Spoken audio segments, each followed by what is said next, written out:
The veil had weighed on Fenith's face for 19 years, but that morning, more than ever, it felt like a sentence about to be read aloud before the entire kingdom.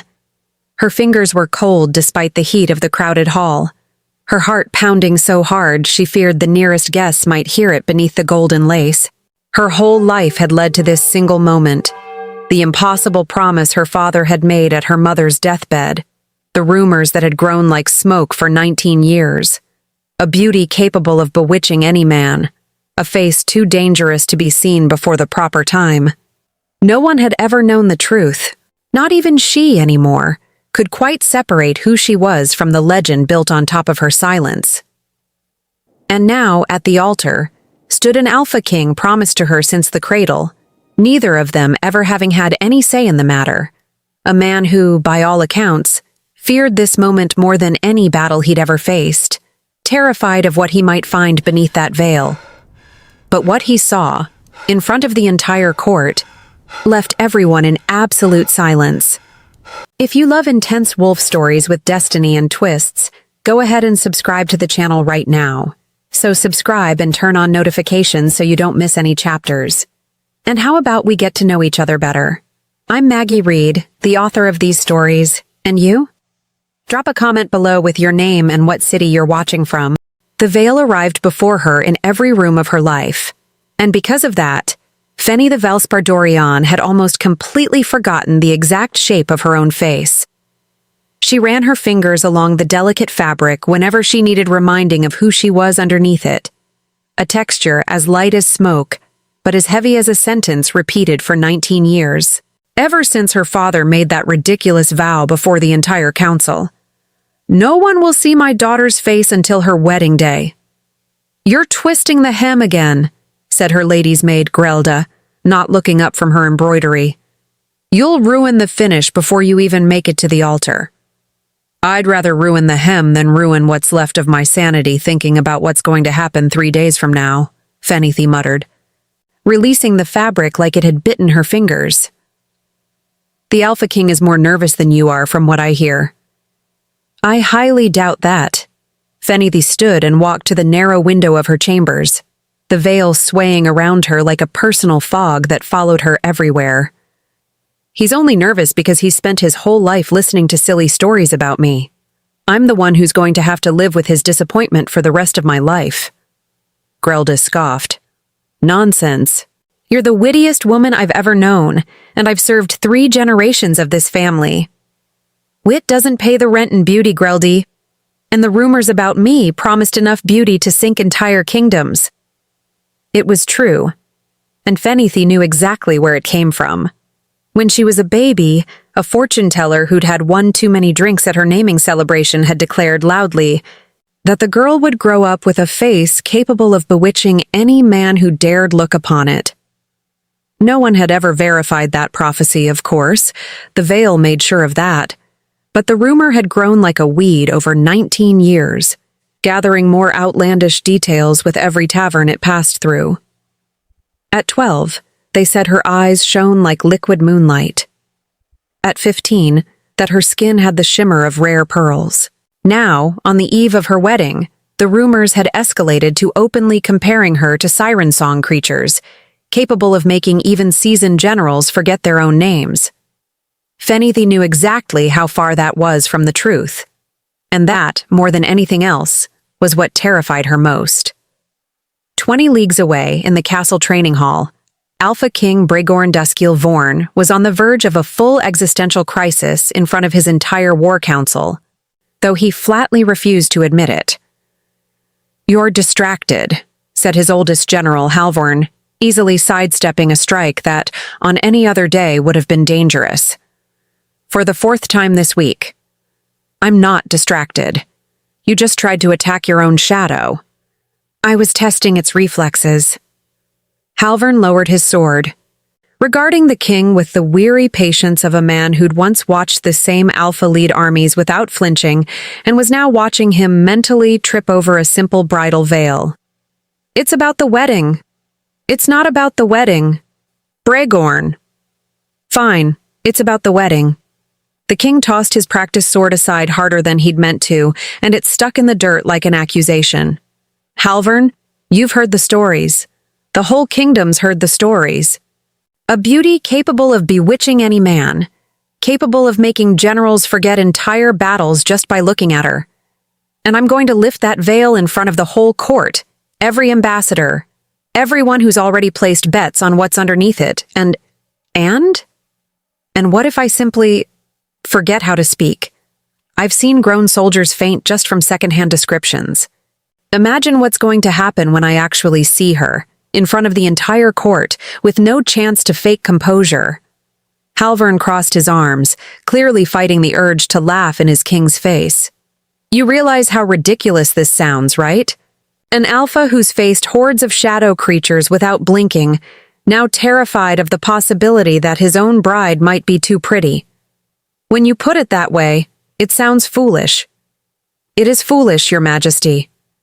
It's a legitimate foolishness. Brigorn dragged a hand down his face, exhausted in a way that had nothing to do with training. My father married for alliance, never truly loved my mother, and the two of them spent 30 years being politely miserable to each other over dinner. I swore I wouldn't repeat that. I wanted at least the chance to know my wife as a person before her beauty, or the lack of any real conversation between us, decided everything for me. And now I've got this strange feeling that fate's playing a trick on me right before the wedding, handing me a bride so stunning I won't even get to the part where I know her as a person. Halvern went quiet for a moment, something more serious crossing his weathered face. You know you could just talk to her beforehand, don't you? You don't have to wait for the veil to lift at the altar to find out who she is. Brigorn stopped, surprised at himself for not thinking of that sooner. Her family's traditions forbid visits before the ceremony. Her family's traditions forbid seeing her face before the ceremony. Nobody said anything about talking through a door or a garden or any convenient wall that happens to be in the way. For the first time in weeks, something like genuine hope crossed the king's face. That's how, 2 nights before the wedding, Fenithy found herself sitting just inside a narrow balcony, the veil still firmly in place more out of habit than necessity, listening to a deep male voice announce itself from the garden below with a formality so exaggerated she nearly dropped the wineglass she was holding. "Most illustrious bride-to-be," the voice said, in a tone clearly working very hard to sound regal and solemn. "I come in peace, seeking only conversation, and I formally promise not to climb this balcony under any circumstances, however tempting it may look." Fenitha blinked, thoroughly caught off guard. "Are you the Alpha King?" "Unfortunately, yes. Though at this hour, I'd prefer to be addressed simply as the visibly desperate man in your garden." She laughed before she could stop herself. A genuine, startled laugh that echoed softly across the balcony. "This is extremely improper, you know. Showing up like this, unannounced, with no lady's maid around to pretend everything's within the rules. I'm pleased to report I'm fully capable of being improper when the alternative is spending yet another entire night terrified, wondering who I'm going to find under that veil 2 days from now." Something about the shameless honesty of that line made Fenitha's stomach tighten in a way that wasn't entirely unpleasant. "And what are you expecting to find?" There was a long, almost awkward pause from below. "Honestly? I don't know anymore. I've spent my whole life hearing stories about a beauty capable of bewitching entire kingdoms, and I've reached the point where I'm more afraid of finding you too beautiful than I am of any battle I've ever fought. Which, considering I've faced creatures with fangs the size of swords, is a fairly humbling thing to admit." Fenithy pressed a hand to her mouth, stifling another laugh, this one even more genuine. "So the fearsome Alpha King, conqueror of Shadowlands, is afraid of his own wedding. Deeply, shamefully, with no dignity whatsoever left intact."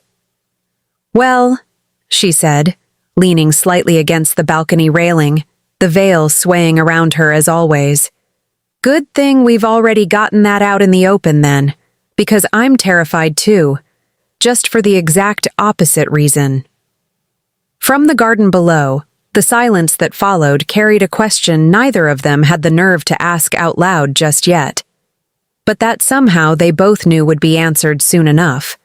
The moment that veil finally lifted in front of the whole world, Fenithy had started counting days differently since the balcony conversation, not with dread, as she had for 19 years, but with something suspiciously close to anticipation, which annoyed her considerably more than dread ever had.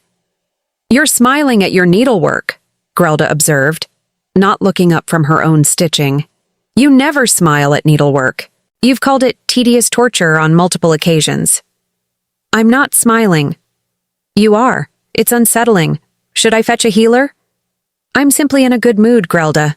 Is that now a medical emergency?" "In this household, historically, yes." Grelda set down her embroidery, studying her charge with the sharp attention of a woman who'd raised her since infancy. This wouldn't have anything to do with a certain king who's apparently developed a habit of loitering in gardens after dark, would it? Fenithy felt heat creep up her neck, grateful, for once, that the veil hid at least half of her expression. "He's simply nervous about the wedding. I'm being a good future wife and easing his concerns." And does easing his concerns require the two of you to laugh so loudly the night guards keep asking if everything's all right? That happened exactly once. It happened exactly twice, and I was there for both. Fenithy gave up entirely on pretending otherwise, letting a real smile spread beneath the veil. "Fine. I like him, Grelda. I like him more than I've ever liked anyone I've never actually seen, which I realize sounds absurd." "It sounds," Grelda said gently, "like exactly what your mother would have wanted for you. She always said the right man would love you before he ever needed to see you." Something in Fenithy's chest tightened, warm and aching all at once. That evening, Bregorn arrived at the garden wall earlier than usual, practically vibrating with an energy Halvern had taken to calling. With great amusement, insufferable schoolboy nonsense. "You're early," Fenithy called down from the balcony, amused. "I got bored waiting at the appropriate hour. Also, Halvern threatened to lock me in the war room if I paced the corridor one more time. A wise man, your general. A tyrant is what he is. Do you know what he said to me today? He said, and I quote, 'Your Majesty, at this rate, you'll wear a trench into the palace floor before your own wedding.'" Fenithy laughed, leaning over the railing. "Sounds like an accurate assessment to me. You're supposed to be on my side. I never agreed to be on your side. I only agreed to talk to you through a wall like a reasonable, dignified adult." This from the woman who once described me, and I quote, "as the visibly desperate man in my garden." I stand by that description. It remains extremely accurate, especially tonight. Bregorn laughed, that same rough, unguarded sound she'd come to listen for every evening, the sound of a king who'd apparently spent years forgetting how to do it freely. "All right, I'll admit it. I came early because I wanted more time with you tonight. There. You've extracted my confession. Are you satisfied?" Something warm bloomed in Fenithy's chest, dangerous and lovely all at once. "Immensely," she admitted. "Though I should warn you, Your Majesty, that flattery generally works better on women who haven't already decided you're ridiculous." "You've decided I'm ridiculous?" "Thoroughly. Charmingly ridiculous, but ridiculous nonetheless." "I'll take it. It's better than terrifying conqueror of Shadowlands, which is apparently my actual reputation." "Oh, I've heard that reputation. Soldiers twice your size fleeing at the mere mention of your name, entire armies surrendering before the first arrows loosed. All true, unfortunately. And yet here you are, reduced to loitering outside a woman's balcony like a lovesick stable boy, terrified of a piece of fabric. When you put it that way, it's genuinely humiliating." "I find it rather charming, actually," Fenithy said, softer now, the teasing edge slipping away. "I've spent my whole life being a rumor instead of a person. Nobody's ever bothered getting to know the actual me before deciding what I was worth. You're the first person who's tried." There was a pause below, and when Bregorn spoke again, His voice had lost all its earlier lightness. "Fenitha, can I tell you something, and you promise not to laugh?" "I make no promises, but go on." "I don't care anymore. About the veil, about what's underneath it, about any of the ridiculous things I spent months panicking over." He paused, and she could hear him gathering courage in the silence. "I like the woman who makes fun of my terrible jokes and calls me charmingly ridiculous. I like the woman who stayed up half the night telling me about the time she convinced Greldy a garden snake was actually a very small, very rude dragon. Whatever you look like, Fenitha, that woman is who I'm marrying in 2 days. Not a rumor, not a legend. Her." Fenitha pressed a hand to her chest, grateful for the darkness hiding how thoroughly undone she felt. "That may be the most unfairly wonderful thing anyone's ever said to me. I have my moments. Rare moments.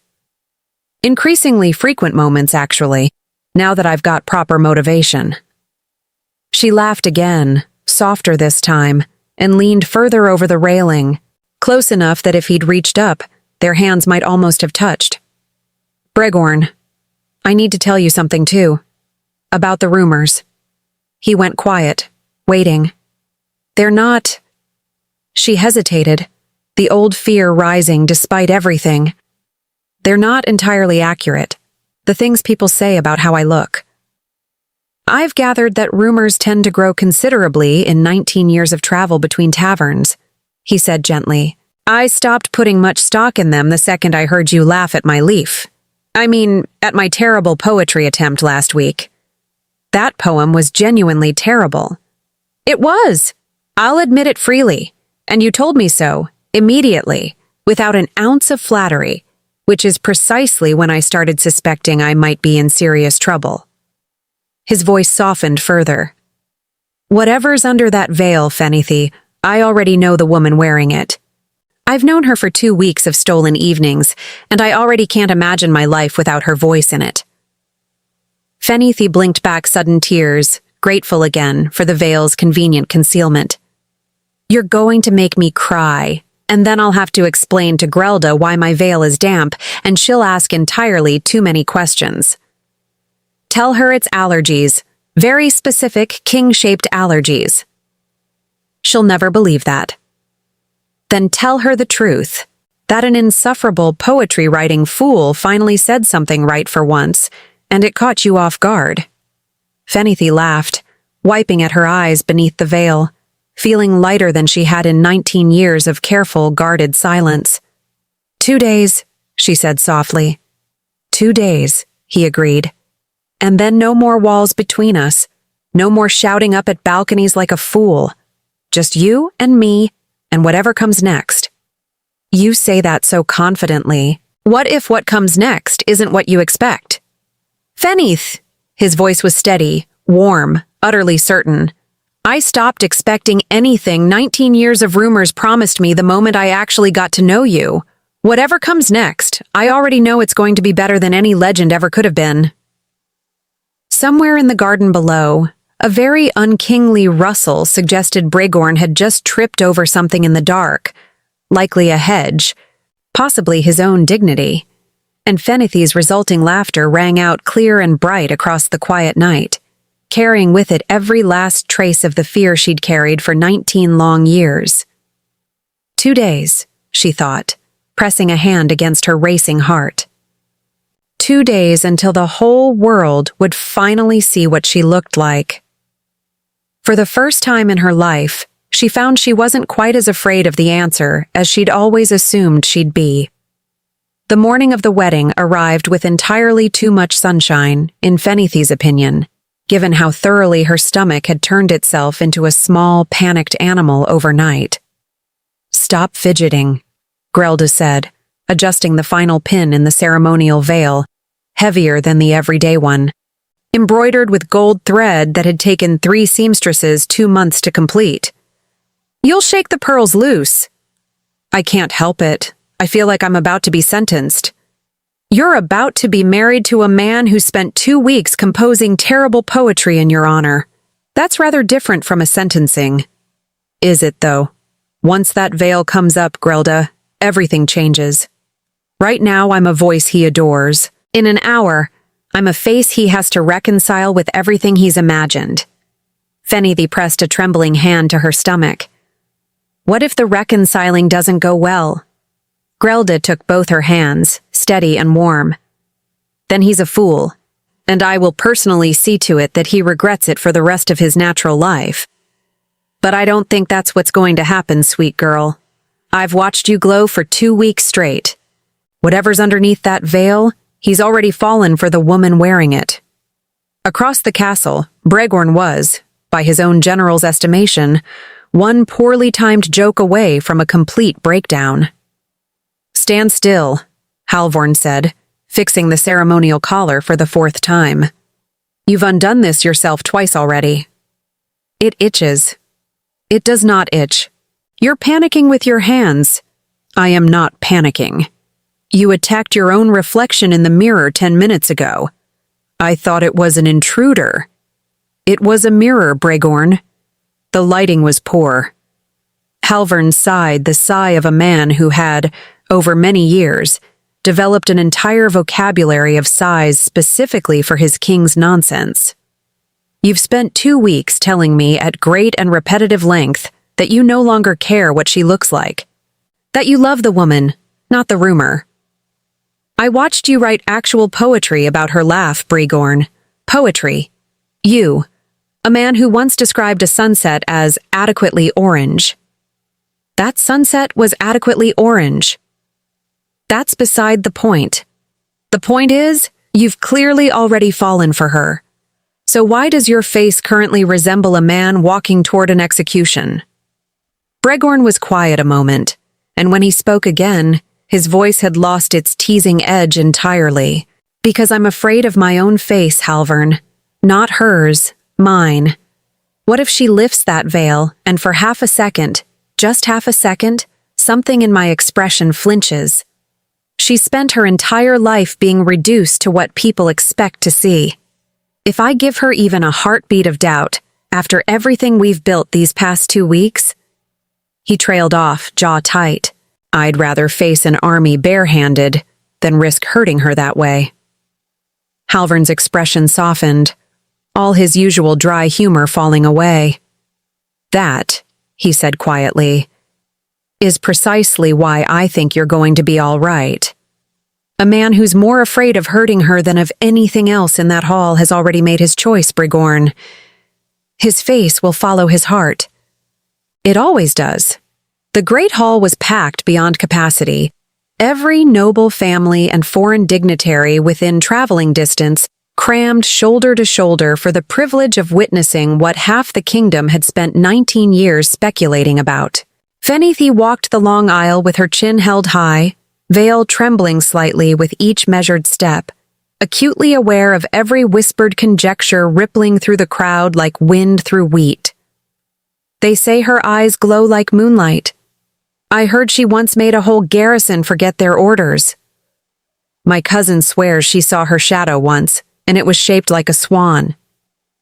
Fenithy fought the wild urge to laugh at that last one, grateful, at least, that the veil hid her twitching mouth. Bregorn stood waiting at the altar, resplendent in ceremonial dark blue, and when their eyes met, hers barely visible through the gold-threaded lace, his openly warm despite the visible tension in his shoulders, something in her chest settled, just slightly. He's as terrified as I am, she thought, and found the realization strangely comforting. The ceremony itself passed in something of a blur. Vows exchanged in the old tongue, rings placed on trembling fingers, the presiding elder's voice rolling over words Fenithy barely absorbed. Her entire awareness narrowed down to the sound of Bregorn's breathing, unsteady beside her own. And then, finally, inevitably, the elder spoke the words that made the entire hall lean forward as one collective breathless body. Let the veil be lifted, that the king may look upon his queen. Bregorn's hands were shaking, actually shaking, visibly, in front of the entire assembled nobility of the kingdom, as he reached for the edge of the gold-threaded lace. Fenithy closed her eyes beneath it, Every muscle in her body braced for whatever came next. The veil lifted. The hall went utterly, completely silent. Fenithy opened her eyes to find Bregorn staring at her, not with horror, not quite, but with an expression of such profound, undisguised shock that for one terrible heartbeat, she thought she might actually be sick right there at the altar. Somewhere behind her, she heard a nobleman's wine goblet clatter to the floor. Someone else made a sound suspiciously like a strangled cough that was absolutely, definitely, a poorly disguised gasp of surprise. She was not, by any reasonable measure, what 19 years of increasingly elaborate rumors had promised. Her nose sat slightly crooked from a childhood fall she'd never properly explained. Her eyes, while kind, were rather more close-set than moonlit. Her chin had a stubborn, jutting quality that several less charitable court painters would later describe, with impressive tact, as distinctive. She was, in the plainest possible terms, thoroughly, unremarkably ordinary. And after 19 years of siren comparisons and enchantment legends, that ordinariness landed across the silent hall like a thunderclap. Fenithy felt her chin lift on pure reflex, the same defiant posture she'd carried her whole life. "Well," she said, into the ringing silence, loud enough for the front 3 rows to hear clearly. "I did warn you the rumors were exaggerated." For one agonizing, endless second, Bregorn said absolutely nothing at all. Then, to the visible horror of half his assembled council, the Alpha King of the realm threw back his head and laughed. A full, genuine, entirely undignified laugh that echoed off the vaulted ceiling and set off a ripple of confused muttering through the stunned crowd. 19 years, he said, still laughing, wiping at his eyes. 19 years of stories about swans and moonlight and enchanted generals, and here you are, standing there looking utterly unimpressed with your own wedding, exactly like the woman who spent 2 weeks calling my poetry terrible and my jokes worse. Your poetry was terrible. It was. Gods, it really was. He reached for her hands, his own no longer shaking, his eyes bright with something that looked entirely too much like relief and delight tangled together. "Fenitha, look at me. I already know exactly who you are. I've known for 2 weeks. This..." He gestured vaguely at her face, at the stunned hall, at the entire absurd spectacle of 19 years of rumor colliding with plain, unglamorous reality. "This changes absolutely nothing." Somewhere in the crowd, Halvern allowed himself a single, satisfied nod, as though he'd personally arranged the entire outcome. "You're not disappointed?" Fenithy asked, quiet enough that only Bregorn could hear.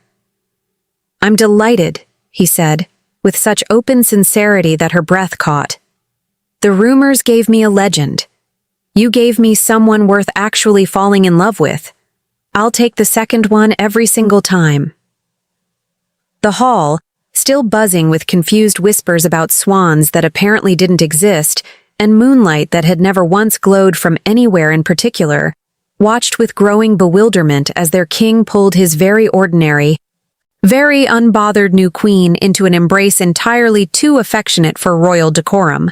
And Fenitha, for the first time in 19 years of hiding behind fabric and speculation, laughed freely in front of an audience, utterly unafraid of what they saw.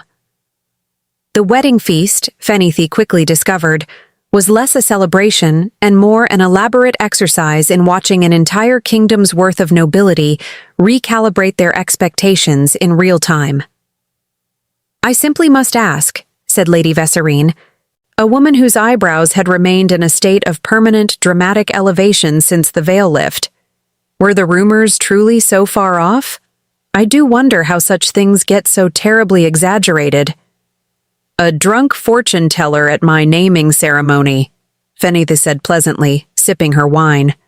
"I understand she'd had rather a lot to drink that evening, and rather a lot of confidence in her own prophecies. A dangerous combination, as it turns out. How extraordinary, isn't it? 19 years of moonlight and enchanted generals, all traceable back to one woman's poor choices with fermented spirits. Beside her, Bregorn nearly choked on his own wine, disguising his laugh as a cough with the practiced ease of a man rapidly discovering his new wife had absolutely no intention of being embarrassed on his behalf. "You're enjoying this," he murmured, once Lady Vesserine had swept off to spread the fortune-teller story to at least 6 other tables. "Immensely. 19 years of people whispering about me, Bregorn. I've earned the right to enjoy watching them all readjust their imaginations. Fair. Extremely fair." He reached for her hand under the table, lacing his fingers through hers with a casual familiarity that still felt new and thrilling despite 2 weeks of stolen conversations. "For what it's worth, I've decided the fortune-teller wasn't entirely wrong." "Oh? You have absolutely bewitched me. Just took considerably longer than half a glance across a crowded room." "That's disgustingly sweet. I might actually gag on my wine." "Please don't. Halvorn would never let me hear the end of it. The king's bride choked to death on romantic sentiment at their own wedding feast is not the legacy I'm hoping to leave." Fenithy laughed, the sound easy and unguarded, and didn't notice, not at first, the particular quality of silence that had fallen over the far end of the head table, where an older nobleman with a neatly trimmed gray beard and eyes considerably colder than the rest of the celebrating crowd sat watching the two of them with an expression that had nothing celebratory about it at all. It was Halvorn who noticed first, catching Bregorn's arm as the feast wound toward its later, wine-soaked hours. "Duke Ashgrave's been watching your wife all evening," he said quietly, nodding toward the gray-bearded nobleman. Not the friendly sort of watching. Bregorn's good humor cooled instantly. "Ashgrave, of course. I'd nearly forgotten he'd be here." "You know him?" "He's the reason my father spent 30 years married to a woman he didn't love," Bregorn said grimly. "Ashgrave was on the council that arranged the match, insisted a king's marriage was a matter of alliance and bloodline, nothing more, and personally saw to it that any other option was quietly removed from consideration. He's spent 30 years believing love has no place in a crown's decisions. And now his new king's married a woman with no alliance, no significant bloodline, and, forgive me for saying it plainly, no political value whatsoever attached to her family name." "Precisely." Bregorn's jaw tightened. "He'll see this marriage as a weakness. A king led by his heart instead of his head. I imagine he's already composing his objections." Across the hall, Duke Ashgrave rose from his seat with deliberate, unhurried grace and made his way toward the head table, his expression polite in the particular way that promised nothing pleasant underneath it. "Your Majesty," he said, bowing with exact, correct precision. "My deepest congratulations on your union. Though I confess myself curious. Was there truly no more advantageous match available? Surely a king of your standing might have secured an alliance of greater substance?" Fenny felt the old, familiar sting of being weighed and found wanting rise in her chest, but before she could compose a response, Bregorn had already leaned forward, his voice pleasant but carrying an edge sharp enough to cut. "Duke Ashgrave, how kind of you to travel all this way simply to insult my wife at her own wedding feast." "I intended no insult, Your Majesty, merely an observation." "Then allow me an observation in return." Bregorn's voice remained perfectly courteous, which somehow made it more cutting. "You spent 30 years insisting my father's marriage should serve the kingdom's alliances rather than his heart. I watched that decision hollow him out for 3 decades. I have no intention of repeating his mistake to satisfy your notion of substance, Duke. My wife's substance is not measured in bloodlines or borrowed armies. It's measured in the fact that she's made me laugh more in 2 weeks than I managed in the previous 2 years combined. A fact I suspect you, personally, would find utterly foreign." The hall around them had gone very quiet, several nearby nobles suddenly finding their wine glasses fascinating. Ashgrave's composed expression flickered, just slightly. Not anger, Fenithy realized with some surprise, but something closer to old, buried grief. "You think I don't understand love, Your Majesty," he said, quieter now, some of his earlier coldness draining away. "I understood it well enough once. I lost a wife to fever 31 years ago, and I watched an entire council decide the kingdom couldn't afford a grieving king distracted by feeling.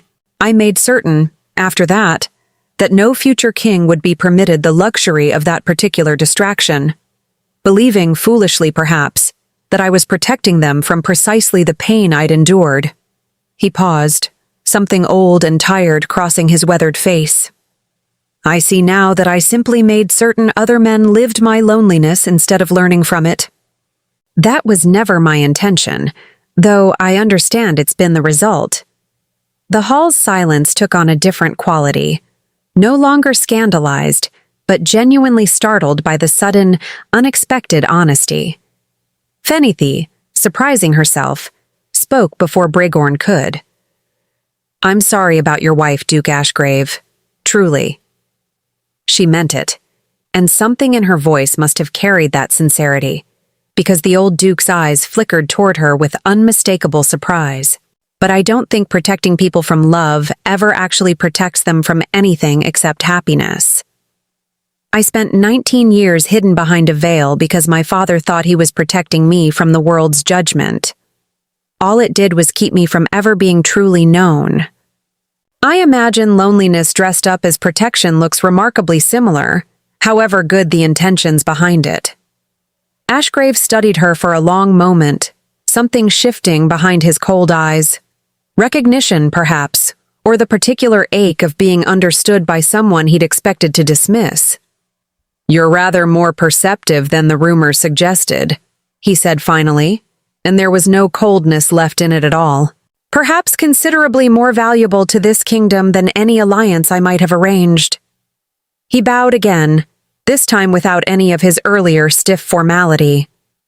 "Congratulations, Your Majesties. I find myself, against considerable habit, rather hopeful for you both." He withdrew into the crowd, leaving Brigorn staring after him with open astonishment. "I don't think Ashgrave has apologized for anything in the 30 years I've known him," he said, faintly stunned. "Grief makes strange allies of us all eventually," Fenithy said softly, watching the old Duke go. "Sometimes people just need someone to finally say the quiet part out loud." Brigorn turned back to her, something achingly warm in his expression. "You handled that considerably better than I did.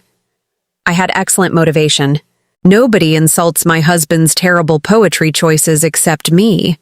He laughed, pulling her hand back into his beneath the table, and beneath the golden light of their wedding feast, surrounded by a hall slowly readjusting to the reality that their new queen was neither siren nor legend, but something rather better, entirely, unapologetically herself.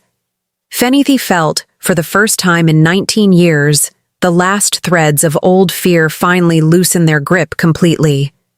Married life, Fenithy was rapidly discovering, came with an entirely new category of problems nobody had adequately warned her about, namely, the alarming number of people who now felt entitled to an opinion about her choice of breakfast.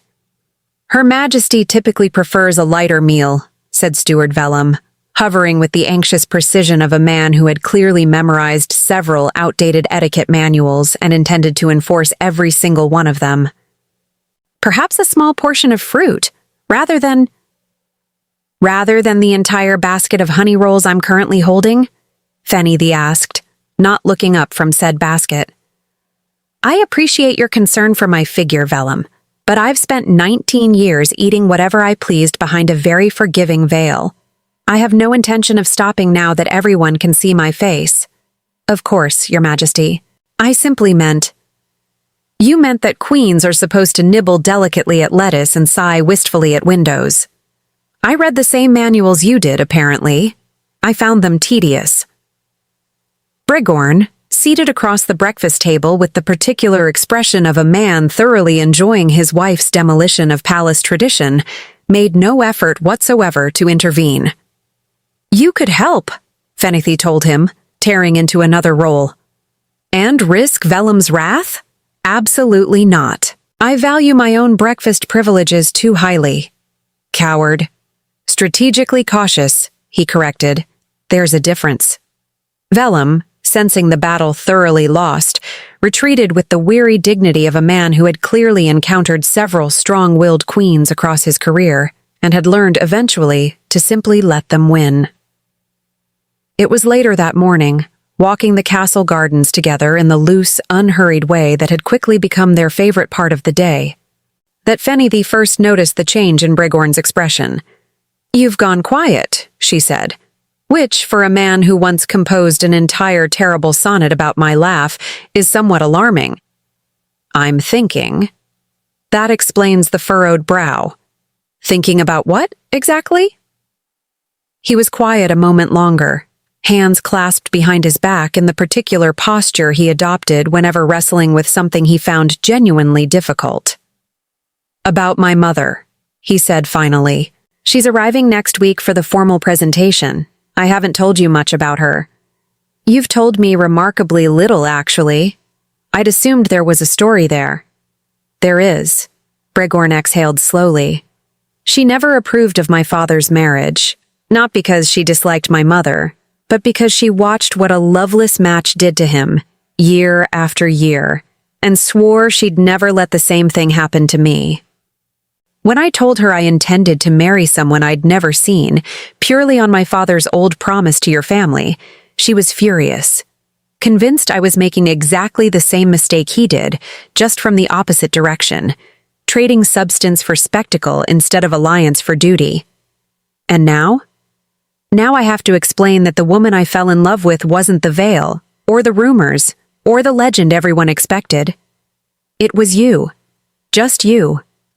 And I'm fairly certain that's going to require considerably more convincing than one letter can manage."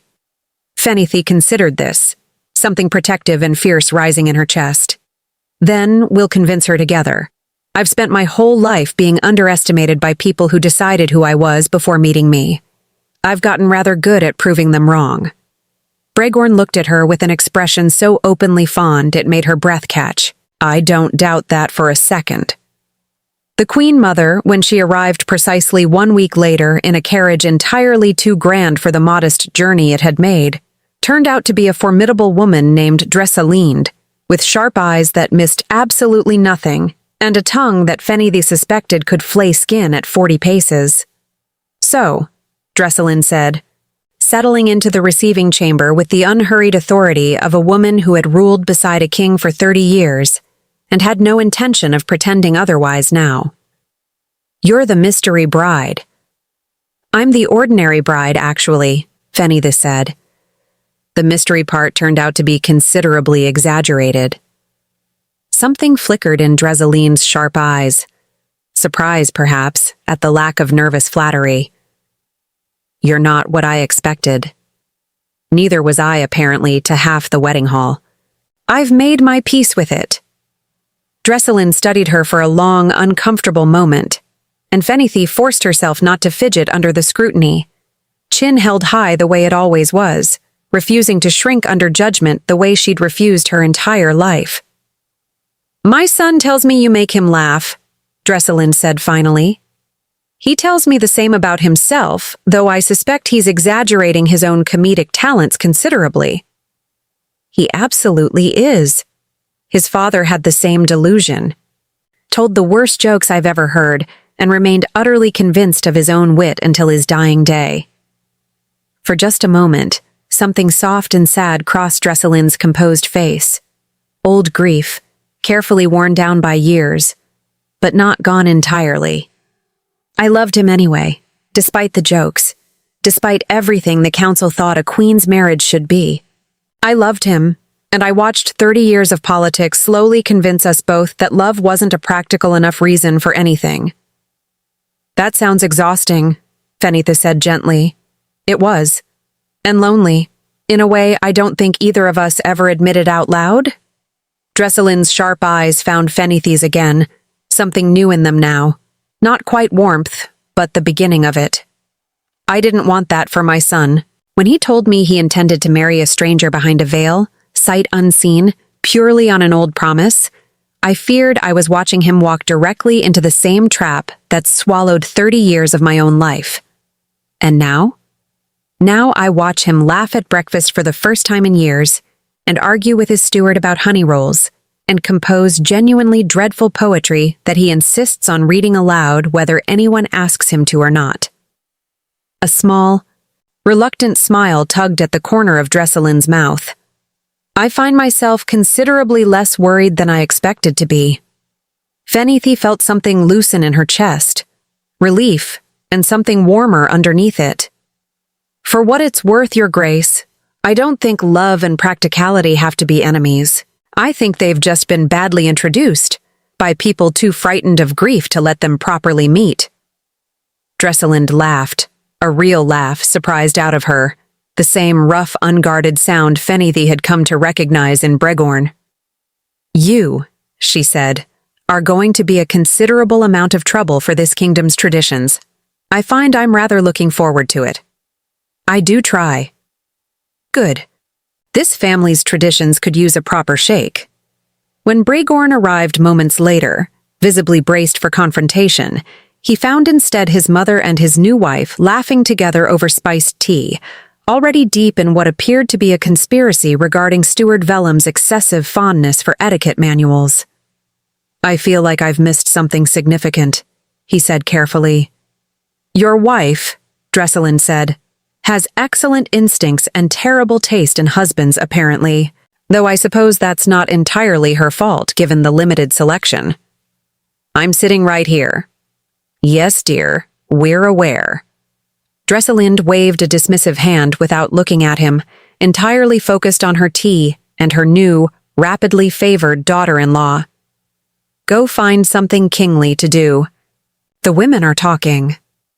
Bregorn looked at Fenith, utterly bewildered and thoroughly delighted in equal measure, and Fenitha simply shrugged, unable to fully suppress her grin.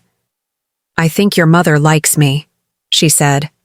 I think my mother likes you considerably more than she's ever liked me, and I've known her my entire life. Well, Fenithi said, reaching for another honey roll with unbothered satisfaction, I have been told I'm rather more charming than expected. The trouble, as trouble in palaces so often did, arrived disguised as an invitation.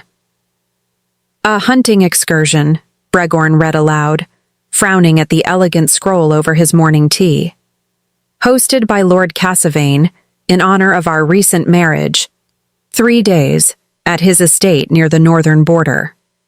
That sounds pleasant enough, Fenitha said, though something in his frown made her pause. You're making a face. Cassavane's estate borders the Shadowlands, and Cassavane himself has spent the better part of a decade lobbying the council for expanded hunting rights into contested territory. Territory that happens to belong, by old treaty, to several packs who consider it sacred ground. And you think this invitation isn't purely social? I think Cassavane's never done anything purely social in his entire calculating life. Bregorn set down the scroll, rubbing at his temple. But refusing outright would insult a powerful lord barely 3 weeks into my reign as a married king. It's a delicate balance. Then we'll balance delicately, Fenitha said. Together. I've gotten rather skilled at reading people who think they're being subtle. Lord Cassavane's estate turned out to be exactly as grand and exactly as chilly as Bregorn had implied, all cold stone and colder hospitality, and Cassavane himself greeted them with a smile that reminded Fenitha uncomfortably of a well-dressed shark. Your Majesties, he said, bowing with theatrical flourish. What an honor. I confess I was quite curious to meet the Queen everyone's still discussing so enthusiastically. I do try to give people something to discuss, Fenithi said pleasantly, refusing to rise to the obvious bait. Indeed. Cassavane's smile sharpened slightly. I hear the wedding was rather more eventful than expected. Quite the surprise for everyone involved, I understand. Surprises build character, Lord Cassavane. I'm sure you'd know all about that. Something flickered behind his eyes, irritation, quickly smoothed over. Quite. Shall we discuss the hunt, Your Majesty? I've secured excellent access to the northern woods, Prime territory, barely touched by hunters in generations. Bregorn's jaw tightened almost imperceptibly. The northern woods border sacred pack territory, Lord Cassavane. I trust you've secured proper agreements before extending such generous access. A formality, Your Majesty. The packs up there are hardly in a position to argue treaty specifics with the Crown. They're in exactly that position, Bregorn said, voice gone cold and precise in a way Fenithy hadn't heard from him before. The Treaty of the Northern Accords was signed by my grandfather and remains binding regardless of any lord's personal hunting ambitions. Cassavane's composure cracked, just slightly. Your Majesty, surely a small excursion for the Crown's own pleasure would set a precedent I have no intention of setting 3 weeks into my reign, at the request of a lord hoping to use my wedding celebration as convenient cover for expanding into contested land. Bregorn's voice remained perfectly level, which somehow made it more devastating. I understand ambition, Lord Cassavane. I don't particularly begrudge it, but I won't trade a sacred treaty for a hunting trip, however elaborately disguised as hospitality. The dinner that followed proceeded with the particular strained politeness of people pretending nothing significant had just occurred, though Fenithy caught Cassavane watching her throughout with an expression she couldn't quite place. Calculating still, but softer somehow, almost curious.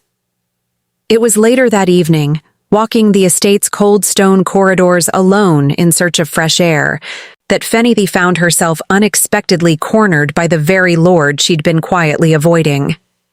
Your Majesty, Cassavane said, appearing from a side hall with less menace than she'd expected. A moment, if you'd permit it. That depends entirely on what the moment involves. He almost smiled at that. A real one, brief and unguarded. Fair enough. I wanted to say, your husband handled tonight's conversation better than I expected. Better than his father would have, certainly. You knew his father?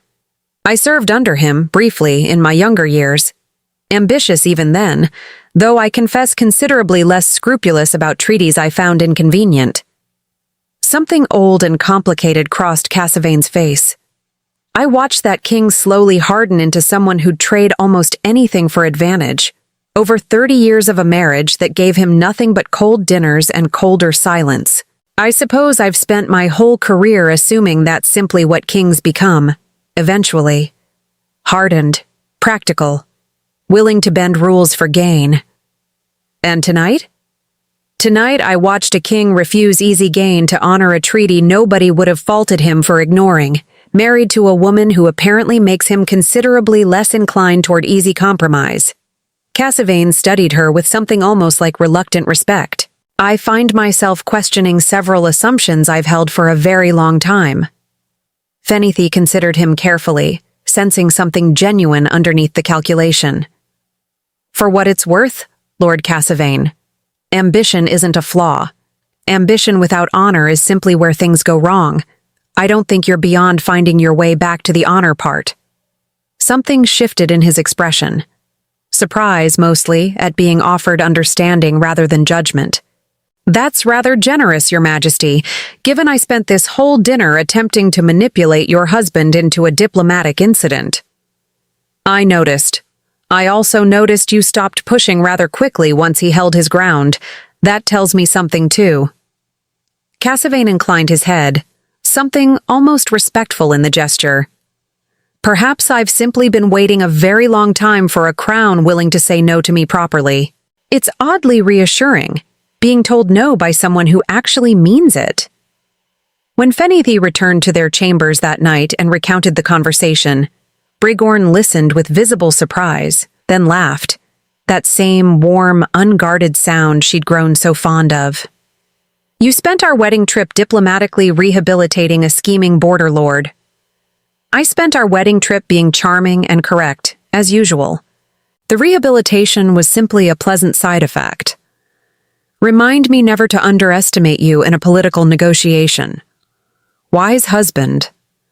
Fenithy settled against his shoulder, feeling the good, comfortable weight of a day well handled. 19 years of being underestimated taught me exactly how to work around it. Cassavane's not nearly as sharp as he thinks he is, once you stop letting him control the conversation. No, Bregorn agreed, pressing a kiss to her hair, warmth and pride evident in his voice. I don't imagine anyone controls a conversation with you for very long, once you've decided otherwise. Outside their window, the cold northern stars glittered over Cassavane's estate, and Fenitha found herself thinking, with quiet satisfaction, that whatever challenges still waited for them, treaties, politics, lords with complicated pasts and uncertain futures, she and Bregorn had already proven, 3 weeks into their marriage, that they made a formidable team indeed. The letter arrived sealed in wax the color of dried blood, and Fenitha knew before she'd even broken the seal that it was going to ruin an otherwise perfectly good morning. Bad news? Bregorn asked, watching her expression shift from curious to carefully blank. My father, Fenitha said, setting the letter down with more care than it probably deserved. He's requesting a formal visit. Apparently he'd like to discuss certain matters regarding the marriage settlement. That sounds ominously vague. My father specializes in ominously vague. It's practically his signature skill. Fenitha rubbed her temple, old tension creeping back into her shoulders in a way she'd thought she'd left behind at the altar. He's the one who made that ridiculous vow about the veil in the first place, Bregorn. 19 years of my life shaped by his promise to a council that barely remembered making the request. I haven't seen him since the wedding. Do you want to see him now? Honestly? I don't know. She stared at the letter like it might bite her. Part of me wants to march in there and demand to know why he thought hiding his own daughter for 19 years was an acceptable parenting strategy. Part of me is 19 years old again, hoping desperately that he'll finally say something proud. Bregorn took her hand, steady and warm. Then we'll go together, and you can be furious and hopeful in whatever order you like. I'll be right there for either. Lord Dorian, when he arrived at the castle 3 days later, turned out to be a smaller, more nervous man than Fenitha remembered from her childhood, as though the years since her wedding had shrunk him somehow. Or perhaps she'd simply grown enough to finally see him clearly. Fenitha, he said, bowing with visible awkwardness. You look, well, I look like myself, father. Which I understand came as something of a shock to the entire wedding hall. He winced at that, color rising in his cheeks. I owe you an explanation for the veil, for all of it. You do, Fenitha agreed, arms crossed. 19 years of explanation, if you'd like to start.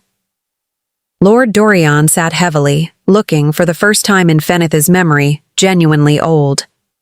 Your mother, he began, voice rough, died giving birth to you. You know this part. I know this part.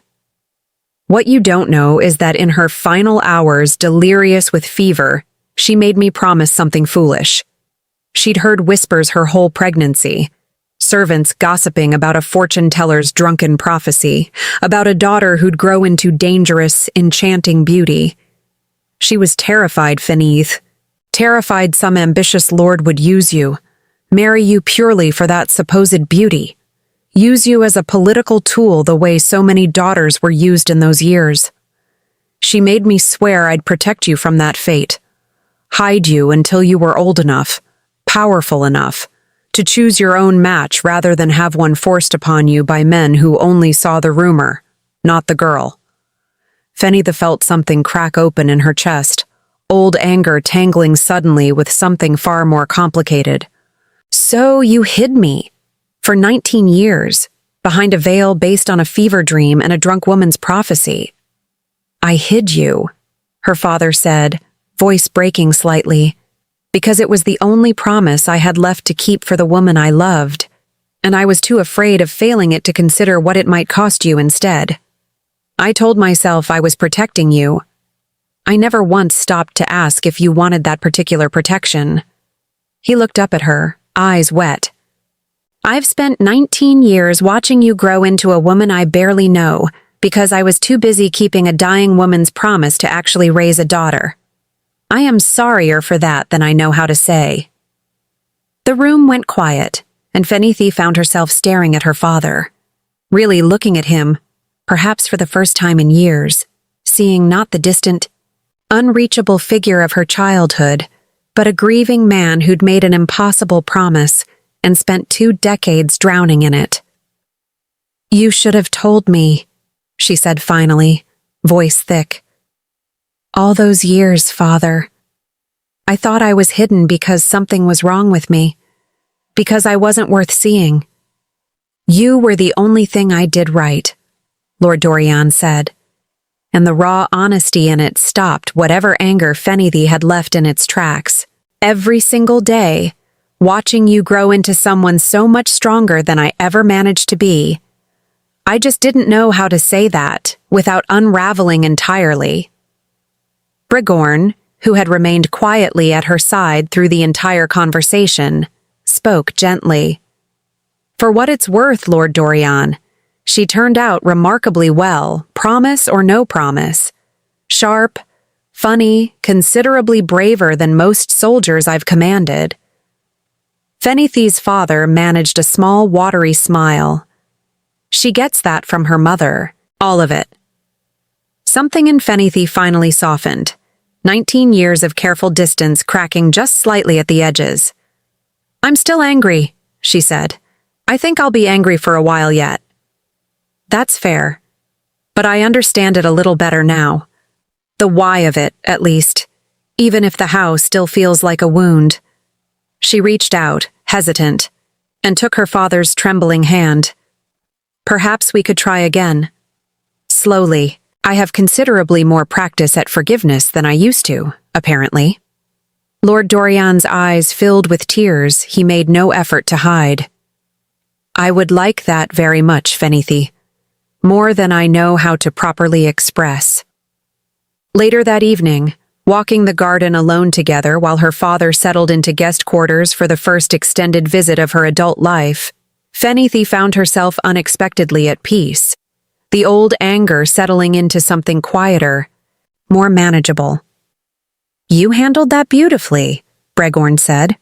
"I nearly didn't. For a moment there I wanted to shout at him for every birthday he missed, every conversation he avoided, every year I spent believing I was some kind of shameful secret. But you didn't." "No, because underneath all of it I recognized something." She leaned into Brigorn's side, grateful for his steady warmth. "He wasn't protecting a secret, Brigorn. He was drowning in grief and doing the only thing he knew how to do with it. I understand that particular impulse rather well, now that I think about it." "Oh? I spent 19 years hiding behind a veil, too, remember? Different reasons, similar instinct. Hide first, hurt privately, protect everyone else from having to see the mess underneath." She looked up at him, something warm and grateful in her expression. "You're the first person who ever made me want to stop hiding entirely." Brigorn kissed her temple, gentle and warm. "I'd say that's rather mutual, if we're being honest about it." Somewhere behind them, a very undignified crash suggested Steward Vellum had once again attempted to reorganize the garden's ornamental hedges into some approximation of royal symmetry and failed spectacularly. And Fenithi's resulting laughter, bright, unguarded, entirely her own, carried clear across the quiet evening garden. The trouble that had been quietly building for weeks finally arrived, as trouble tends to at the worst possible moment. Specifically, during the kingdom's autumn council session, with half the realm's nobility packed into the great hall to hear Duke Ashgrave, of all people, rise unexpectedly to speak. "Your Majesty," he began, and something in his tone made Fenithi's stomach drop immediately. "I've received troubling reports from the northern border. Lord Cassavane's estate, specifically." Brigorn's expression sharpened. "What kind of reports?" "Reports that several pack elders near the sacred northern woods have been quietly approached. Not by Cassavane himself, it seems, but by agents claiming to represent the crown's interests, offering, apparently, to renegotiate treaty boundaries in exchange for certain considerations." Ashgrave's weathered face was grim. The elders, understandably, are furious. Several believe the crown itself sanctioned these approaches. I fear we may be looking at a genuine breach of the Northern Accords, Your Majesty, regardless of who's truly responsible. The hall erupted into anxious murmuring, and Fenitha felt the ground shift beneath her, watching Bregorn's face go carefully, dangerously still. "Cassavane," he said quietly. "Perhaps," Ashgrave said. "Or perhaps someone hoping to make it look that way, knowing the accusation alone could unravel a treaty 3 generations in the making." It was Fenitha who spoke next, something cold and clear cutting through her own rising panic. "Who benefits from the crown appearing to breach the treaty, regardless of the truth?" The hall went quiet at that, several council members exchanging uneasy glances. "Anyone hoping to see this reign destabilized barely a month into its marriage," Ashgrave said slowly, understanding dawning in his weathered eyes. "Anyone who found last month's wedding rather more successful, rather more popular with the common people than certain factions might have preferred." Bregorn's jaw tightened. "You think this is political sabotage?" "I think," Ashgrave said carefully, "that a young king who's proven considerably harder to manipulate than his predecessor, married to a queen the common people have taken to rather fiercely, represents a threat to several old interests who preferred a more malleable crown. I have my suspicions about who might benefit from seeing that crown discredited through treaty scandal. I'd rather not name names without proof, however." The following days passed in a blur of anxious investigation, Bregorn disappearing into council chambers for hours at a stretch, returning each evening more exhausted and more shadowed than the last. Fenitha watched him fold under the weight of it, old fears creeping back in despite everything they'd built together. "You're disappearing," she told him one evening, finding him slumped over a desk covered in treaty documents and border reports. "I have to fix this, Fenitha. If the pack elders believe the crown betrayed them, we could be looking at open conflict along the entire northern border.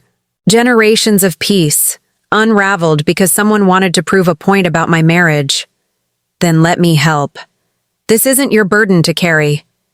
Something in Fenitha's chest flared, old defiance rising fast. "Excuse me?" Bregorn winced immediately. "That came out wrong." "It came out exactly as wrong as I think it did." She crossed her arms, chin lifting in the way she'd learned 19 years ago never to lower for anyone. "I married a king, Bregorn, not a burden to be shielded from consequences. If this crisis threatens our kingdom, it threatens both of us. I refuse to be tucked safely away behind a metaphorical veil while you exhaust yourself trying to fix it alone."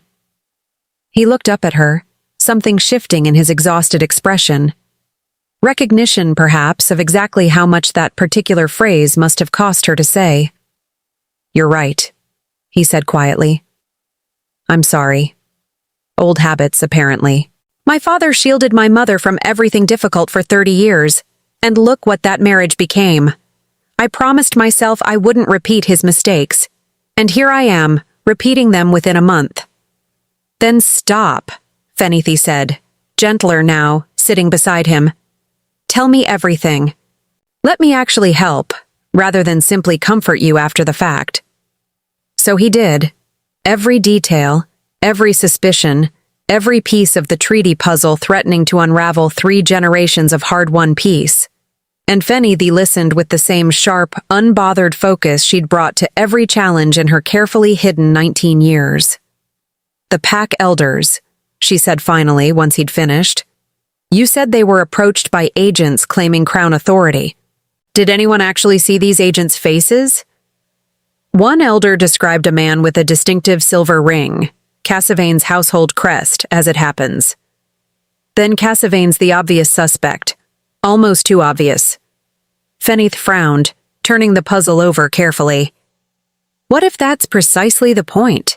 Someone wanting Cassavane blamed, knowing his history with the border already makes him a convenient scapegoat, while the true architect stays hidden entirely. Bregorn stared at her, something like dawning realization crossing his tired face. You think someone's using Cassavane's reputation as cover. I think, Fenitha said slowly, we should ask Cassavane directly rather than simply assuming guilt based on a convenient ring. He surprised me once already, remember, by backing down with more grace than expected. Perhaps he's being played as thoroughly as the pack elders are. It was, as it turned out, precisely the right instinct. Cassavane, when summoned and questioned directly, proved genuinely furiously innocent. His silver signet ring, it emerged, had been stolen from his estate weeks earlier, an incident he'd dismissed at the time as a minor theft rather than the opening move of a considerably larger scheme. Someone's been planning this for weeks, Bregorn said grimly, once Cassavane's fury had confirmed the theft, waiting for the perfect moment to unleash it. Someone with access to Cassavane's estate, Fenitha added, and a considerable interest in seeing your reign destabilized before it's properly begun. The hall's earlier anxious murmur had settled into something colder, more focused now, an entire council turning its attention toward unraveling exactly who stood to gain from a young king's carefully built peace collapsing into border conflict, and Fenitha, standing steady at Bregorn's side through every difficult hour of the investigation that followed, found herself grateful, deeply and unexpectedly, for 19 years of practice, reading people who'd rather she didn't look too closely. Whatever hidden hand had set this scheme in motion, she thought grimly, was about to discover that hiding things from her had never once actually worked. The name arrived 3 days later, delivered not by spies or clever deduction, but by the unremarkable, entirely undramatic confession of a junior clerk who'd apparently spent a full week too terrified to sleep properly, and who showed up trembling at the war room door looking like a man who'd rather face a pack of feral wolves than one more sleepless night carrying his secret alone. Chancellor Varick, Halvern said, setting a trembling report on the war table, his usual dry composure noticeably absent. The clerk swears it under oath. Said the Chancellor paid him handsomely to forge several treaty correspondences and paid considerably less handsomely to keep quiet about it afterward. Hence, I imagine, his current crisis of conscience. Fenitha felt something cold settle in her stomach. Varick served the crown for 20 years. 22? Bregorn corrected grimly, pacing the length of the war table with the restless energy of a man trying to outrun a betrayal he hadn't seen coming. My father's most trusted advisor, and mine, until apparently very recently. I trusted that man with correspondence I wouldn't have shown my own mother. I trusted him with the treasury ledgers during the worst famine my grandfather's reign ever saw. I trusted him, Fenitha. I know, Fenitha said gently, though gentleness felt like a poor tool against the particular betrayal written across her husband's face, which is exactly why we need to hear it from him directly, rather than building an entire verdict out of one terrified clerk's confession. It was Ashgrave, summoned to the War Council for his own considerable experience untangling old political schemes, who nodded in agreement, his weathered face troubled in a way that suggested he already suspected more than he was willing to say aloud just yet. I have my own suspicions, Your Majesty, though I'd rather Varick confirm them himself before I go putting names to fears I can't yet prove. If you'll permit me to send for him. Chancellor Varick arrived within the hour, and Fenitha was struck immediately by how ordinary he looked walking through the war room doors. A narrow, unremarkable man in his 50s, silver-templed and stoop-shouldered, nothing at all like the shadowy architect of border sabotage she'd half imagined during 3 sleepless nights of speculation. He looked, more than anything else, exhausted in a way that went far deeper than mere tiredness. The specific, hollowed-out exhaustion of a man who'd been carrying something unbearable for far too long and had finally run out of strength to keep carrying it alone. Your Majesty, he said, bowing with visible difficulty, as though the gesture cost him more than it should have, his hands trembling slightly at his sides. I imagine you know why you've summoned me. I'd like to hear it from you directly, Bregorn said, voice carefully controlled, though Fenitha could hear the effort it took to keep it that way. 22 years, Varric. My father trusted you. I trusted you. I need to understand why. Varric was quiet a long moment, his eyes fixed somewhere past Bregorn's shoulder, on some point in the middle distance that clearly held more weight than anything currently in the room. When he finally spoke, his voice carried none of the calculated menace Fenithy had half expected, only a deep, weary grief that seemed to have worn permanent grooves into his face. "Do you remember my daughter, Your Majesty? Selwyn?" Bregorn's expression shifted, surprise cutting through his anger like a blade through cloth. "I remember her. She served in the northern garrison, didn't she? I heard she died 2 years ago." Varric's voice cracked on the word. 22 years of composed loyalty splitting open all at once. Killed in a border skirmish with a pack faction that your father's council had provoked, deliberately. In pursuit of expanded hunting territories he'd promised several powerful lords in exchange for their continued political support during a difficult succession year. I watched my daughter's coffin return from a war that never should have happened, caused by a treaty violation the Crown itself orchestrated and then quietly buried, blaming instead a minor border incident that conveniently implicated no one of importance, no one whose family sat close enough to the throne to demand real answers. The council chamber went utterly silent, the only sound the crackling of the fire and Varric's ragged, uneven breathing.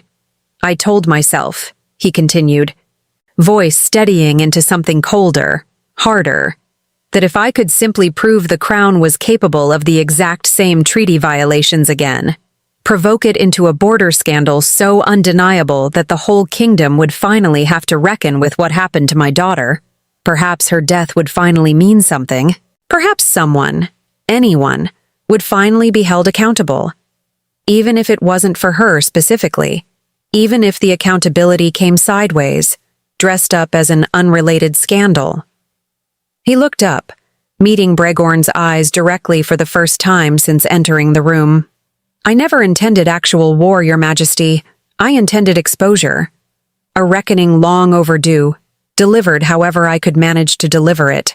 I see now, watching this council scramble to prevent exactly the war I claim to want to prevent, how badly I misjudged my own plan.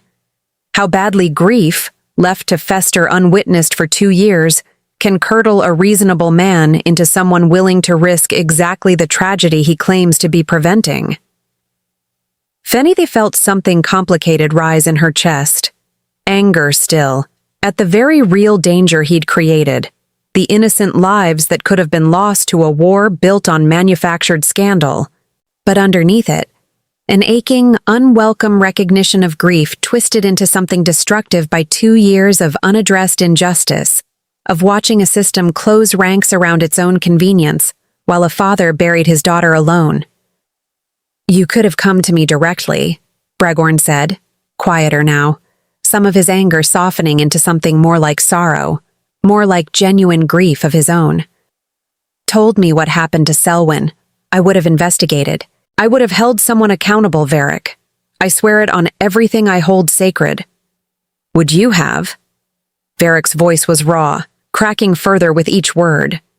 "Your father buried it for 2 years, Your Majesty, with the full cooperation of half this council. I had no reason to believe his son would do differently, however much I wanted, desperately, to hope otherwise. I'd stopped believing somewhere along the way, sitting alone at Selwyn's empty room every single night for 2 years, that grief delivered honestly would ever actually be heard by anyone with the power to do something about it. I'd stopped believing the Crown was capable of hearing anything it didn't already want to hear." Fenithy stepped forward before she'd fully decided to, something in Varric's raw, unguarded grief calling directly to the same old wound she carried from 19 years of being hidden, unheard, dismissed before anyone bothered actually listening to what she had to say. She thought of every year behind that veil, every whispered rumor that replaced her actual voice, every well-meaning protection that had, in practice, silenced her just as thoroughly as any deliberate cruelty could have. "I understand that feeling better than you might expect, Chancellor," she said, her voice steady despite the ache building behind it. I spent 19 years believing my own voice didn't matter enough for anyone to actually listen to it. My father hid me behind fabric and rumor because he thought silence was protection. I know exactly what it does to a person, having your pain treated as something to be managed quietly rather than actually witnessed. But burying your grief in a scheme this dangerous doesn't honor your daughter's memory, Chancellor. It risks an entire border region's worth of other daughters, other sons, in a war neither side actually wants, built on a lie meant to expose a different lie. Varric's composure finally cracked entirely. Tears he'd clearly held back for 2 solid years, spilling freely down his weathered face, his shoulders shaking with the force of grief finally given permission to surface. "I know," he said, voice breaking completely now. "I've known since the moment Cassavane's stolen ring nearly worked exactly as planned, since I watched the Pack Elder's fury spiral toward something I couldn't control anymore. I've spent every night since unable to sleep, watching my own grief nearly cause the exact tragedy I claimed to be preventing. Watching myself become precisely the kind of careless architect of violence that killed my own daughter in the first place." He looked at Bregorn, something desperate and pleading in his exhausted, red-rimmed eyes. "I'll accept whatever punishment you deem appropriate, Your Majesty. I only ask, please investigate Selwyn's death properly, honestly, wherever the evidence leads. Whatever happens to me, let her death finally mean something real, rather than another buried inconvenience swept aside for the comfort of powerful men." The chamber remained silent for a long, heavy moment, every council member watching Bregorn carefully, waiting to see how their young king would handle a betrayal built from genuine, unaddressed grief rather than simple malice, waiting to see whether mercy and justice could somehow occupy the same decision. Bregorn was quiet for a long time, and Fenitha watched him wrestle visibly with something enormous, his own hurt at the betrayal, his growing understanding of the grief beneath it, the weight of a crown that demanded both firmness and compassion in exactly the right measure. "I'll investigate Selwyn's death personally," he said finally, voice steady, carrying clearly across the hushed chamber. "Properly, thoroughly, and I'll make the findings public regardless of who it implicates, including my own father's memory if the evidence demands it. I'll pull every relevant record from that campaign season, interview every surviving soldier who served alongside her, and I will not permit convenience to bury the truth a second time. That much I promise you, Chancellor, whatever else follows from today." Something in Varric's shoulders loosened, 2 years of grief finally finding some small measure of acknowledgement, some crack of light breaking through what had clearly become an unbearable darkness. "As for your punishment," Bregorn continued, "you'll be removed from the council, effective immediately, your title and privileges revoked, but you'll spend the coming year assisting the Northern Garrison's families directly, the same families your scheme nearly endangered further, the families who lost sons and daughters in the very conflict that claimed Selwyn. Perhaps channeling that grief into actually helping the people who share it will serve everyone better than schemes built in the dark ever could." Varric bowed, deeper this time, something like genuine gratitude beneath his exhaustion, his whole body sagging with the release of a burden carried alone for far too long. "That's more mercy than I expected, Your Majesty. Considerably more than I probably deserve, given the danger I created." "Perhaps," Bregorn said, glancing briefly at Fenitha, something warm passing between them despite the gravity of the moment. "Or perhaps mercy built from understanding serves this kingdom rather better than punishment built from anger alone. My wife's taught me that particular lesson rather thoroughly these past months. I'm rather hoping to see it proven true again now." It was later that evening, alone together in their private chambers, that Fenitha finally allowed herself to feel the full weight of the day's revelations settle over her, exhaustion pulling at every limb. "You were remarkable in there," Bregorn said, watching her carefully from across the fire, his own exhaustion evident in the lines around his eyes. "That thing you said, about understanding grief turned into schemes, Were you talking about him or about yourself? Both, I think.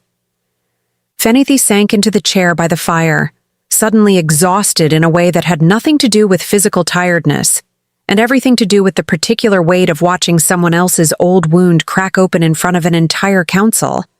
I spent 19 years believing silence was safety. That hiding my grief, my anger, everything about myself that didn't fit neatly into what my father's promise demanded. That hiding was somehow protecting everyone, including me.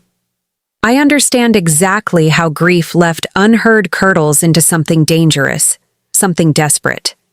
I lived it, just quieter, less catastrophically than Varric did.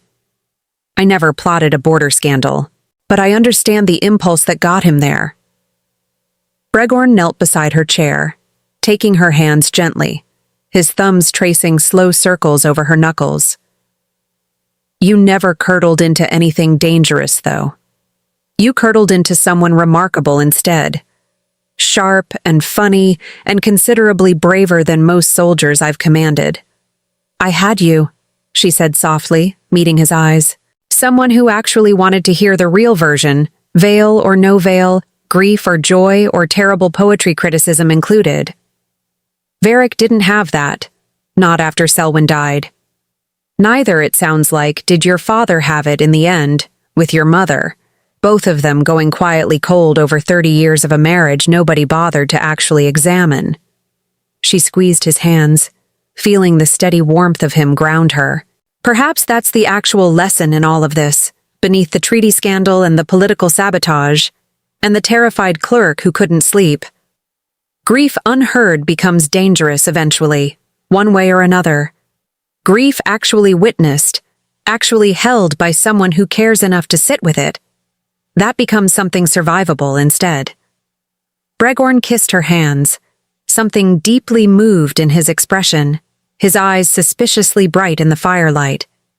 I intend to keep witnessing yours for the rest of my life, for whatever that's worth to you. It's worth quite a lot, actually, Fenithy said, allowing herself a small, exhausted smile, some of the day's tension finally beginning to ease from her shoulders. Rather more than any treaty, I'd wager, though don't repeat that to Ashgrave. He spent 30 years believing treaties are the highest form of human achievement, and I'd hate to shatter that particular illusion on top of everything else this week. Bregorn laughed, low and rough, the sound doing more to settle Fenithy's nerves than any amount of quiet reassurance could have managed. Your secret's safe with me, though I suspect Ashgrave's grown rather fond of you these past months. He might forgive the heresy. He'd better.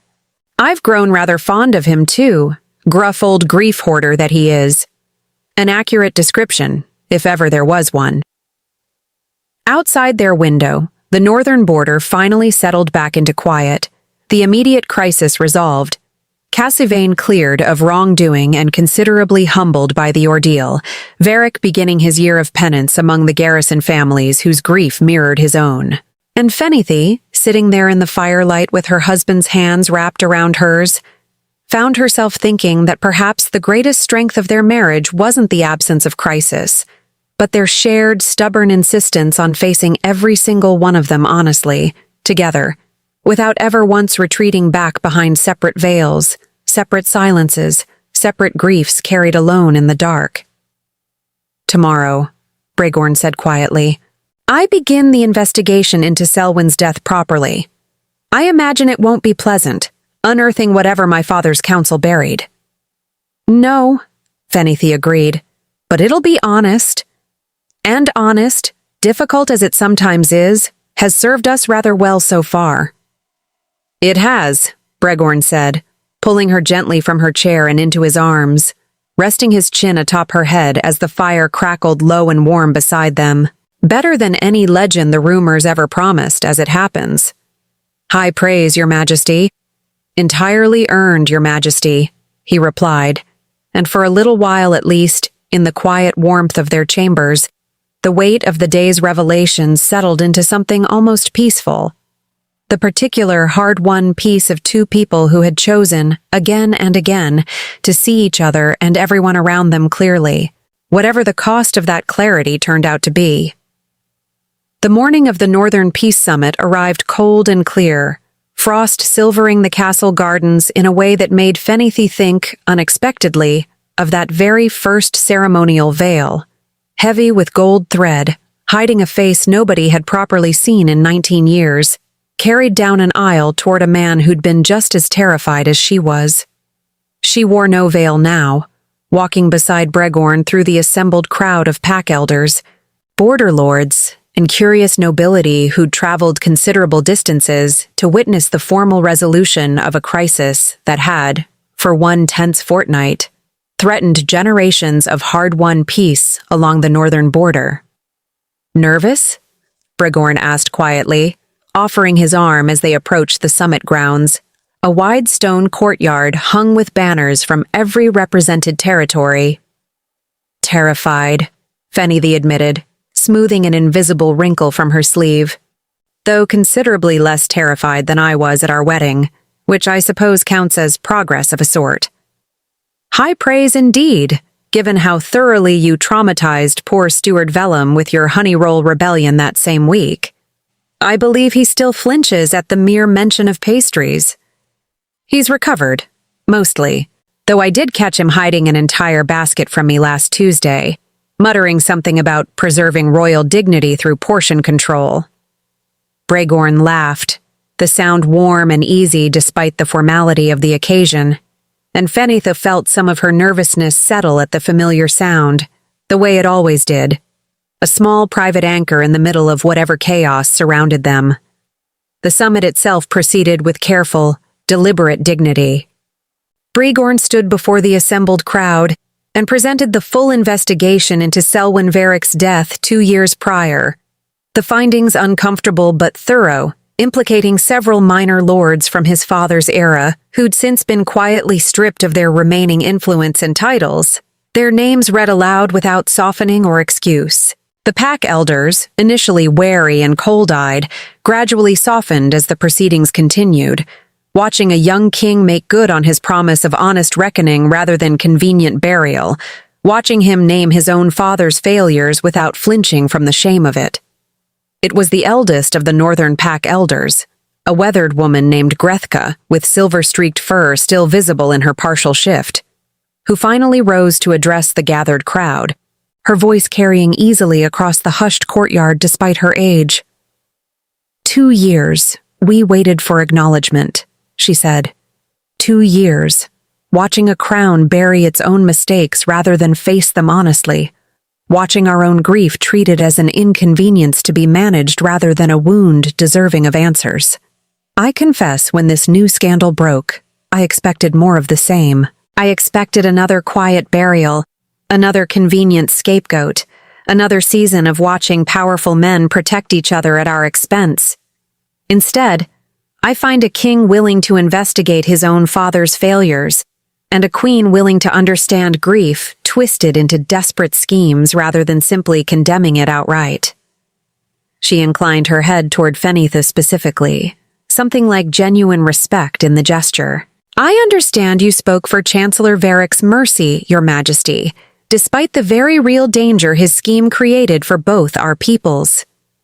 "I did," Fenithy said, stepping forward, her voice steady despite the weight of every eye in the courtyard turning toward her.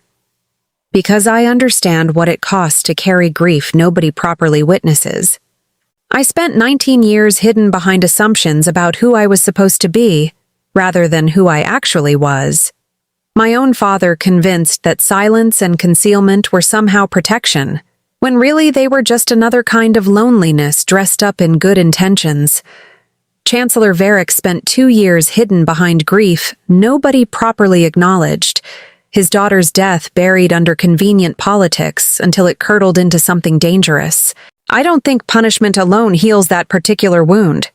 I think being finally properly seen does. And I think that lesson applies to kingdoms as much as it applies to individual hearts." Grethka studied her for a long moment, something like deep consideration crossing her weathered features, the courtyard holding its collective breath. "The sacred packs of the North," she said finally, "have not extended formal trust to this crown in 3 generations. Not since the original treaty violations under your grandfather's rule poisoned 3 decades of dealings between our peoples. I find myself, unexpectedly, considering an exception to that long-held caution." The gathered crowd's collective breath caught audibly, and Bregorn stepped forward, something profoundly hopeful crossing his face, years of inherited distrust suddenly, tentatively within reach of mending. "What would that exception require, Elder Grethka? Name it, and I'll do everything within my power to meet it." "Simply this," she said, a small smile beginning to tug at the corner of her weathered mouth. "Continue investigating honestly, whatever the cost to convenient reputations, however uncomfortable the truth proves to be. Continue witnessing grief rather than burying it, in your own house and in ours. And perhaps," she added, the smile widening into something unexpectedly warm, "continue rebelling against honey roll etiquette, Your Majesty's Queen. I find myself rather charmed by a woman willing to fight steward and scandal with equal enthusiasm, and I suspect a crown capable of that particular stubbornness might just be capable of keeping its harder promises, too."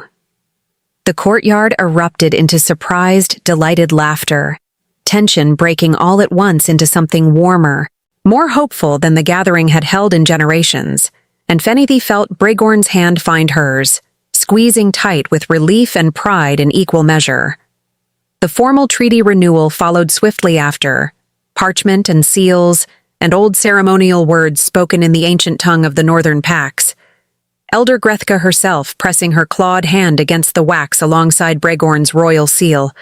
3 generations of broken trust, finally, tentatively, beginning to mend in front of an audience that included, Fenithy noted with quiet satisfaction, both Duke Ashgrave and Lord Cassavane standing companionably side by side, the 2 former rivals having spent the crisis discovering an unlikely mutual respect. Even Chancellor Varick attended, standing at the edge of the crowd in plain traveling clothes rather than his old ceremonial robes, his face marked by exhaustion, but something lighter underneath it too. The particular relief of a man whose grief had finally, properly been witnessed rather than left to fester alone. That evening, the formal summit concluded, Fenitha found herself walking the frost-silvered gardens alone with Bregorn for the first time in what felt like weeks. The immediate crisis finally, properly resolved. The weight of the entire ordeal beginning to lift from both their shoulders like morning mist burning off in sunlight. 3 generations of broken trust, Bregorn said quietly, still visibly stunned by the day's outcome, shaking his head slightly as though he still couldn't quite believe it. Repaired, apparently, partly because my wife has strong opinions about breakfast pastries and refuses to let anyone's grief go unheard. I contain multitudes, Fenitha said, laughing, leaning into his side as they walked. Diplomatic multitudes, apparently, alongside the pastry opinions. I've noticed. He pulled her close, resting his forehead against hers in the quiet, frosted evening air, the garden around them hushed and glittering with frost. Do you know, I think about that first night on the balcony sometimes. How terrified I was of what I'd find under that veil. How thoroughly, spectacularly wrong I was to worry about something so small, so utterly insignificant compared to everything you actually turned out to be. You weren't entirely wrong to worry, Fenithy said softly, reaching up to trace the line of his jaw. The worry was human, understandable even. What mattered was what you did once the veil actually lifted, and every single day since. I laughed, Bregorn said, smiling at the memory, his eyes crinkling in the way she'd grown to love so fiercely. In front of my entire court, at my own wedding, because the woman standing there turned out to be so much more interesting than any legend the rumors promised me. You did rather ruin the solemnity of the occasion. Lady Vesserin still brings it up at every social gathering, I'm told, as though it were the scandal of the century. Worth it. Every scandalized nobleman's expression, entirely worth it, 1,000 times over. He kissed her softly, unhurried, full of the same warmth that had carried them through wedding scandal and treaty crisis, and every difficult, complicated month between that first terrified balcony conversation and this quiet, frost-bright evening. I love you, Fenitha. Not the rumor, not the legend. You. Exactly, precisely you. Honey roll rebellions and impossible diplomacy and all. I love you too, she said, voice thick with feeling, resting her forehead against his chest and listening to the steady beat of his heart. Terrible poetry and all. My poetry has improved considerably over the past year. It has not. I've simply grown fond enough of you to tolerate it, and even on rare occasions, to actively enjoy a line or two. He laughed, pulling her into a proper embrace, and somewhere behind them, Steward Vellum's distant, exasperated voice could be heard lecturing some unfortunate kitchen staff about the proper arrangement of ceremonial place settings for tomorrow's celebratory feast.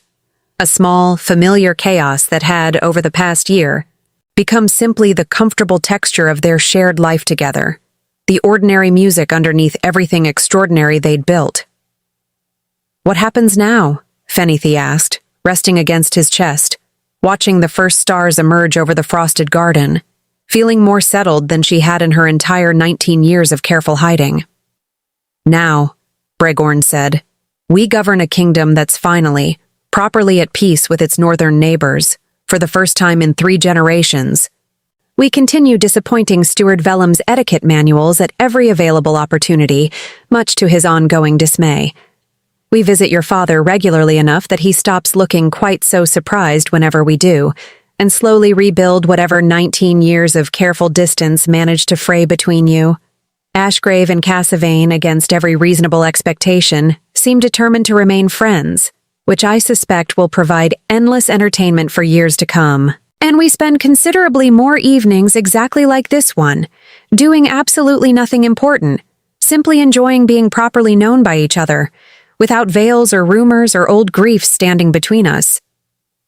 That sounds, Fenitha said, smiling against his shoulder, like precisely the kind of ordinary I always secretly wanted, underneath 19 years of extraordinary rumors and impossible expectations. Ordinary, Bregorn agreed, has turned out to be rather better than any legend, as it happens. Considerably better, if I'm being entirely honest. Above them, the northern stars settled into their familiar patterns, watching over a kingdom finally at peace. A peace built not on rumors or legends or careful hiding, but on the simple, stubborn choice of 2 people determined to see each other honestly, and to keep choosing that honesty, imperfect and complicated as it sometimes proved, for the rest of their lives together. A peace built, too, on mercy extended to a grieving chancellor, on old rivals finding unexpected friendship, on a father and daughter slowly rebuilding what 19 years of well-intentioned silence had worn away, and on a kingdom finally willing to look its own uncomfortable history in the eye, rather than burying it beneath convenient forgetting. Epilogue. 1 year later, Fenitha stood at that same balcony where it had all begun, watching a very different scene unfold in the garden below.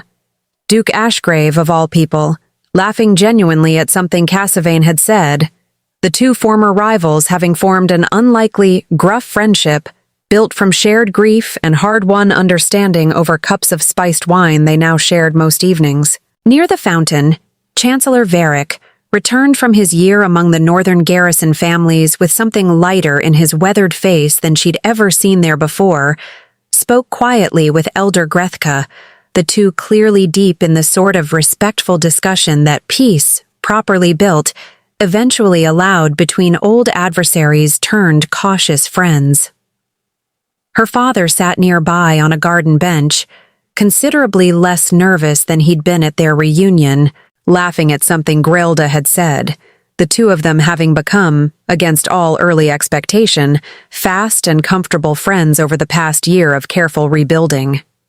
You're smiling at the garden, Bregorn said, joining her at the balcony railing, wrapping an arm easily around her waist. I'm smiling at how much has changed since I sat right here, terrified of a piece of fabric and everything it hid, certain the whole world would find me wanting the moment it finally saw my face.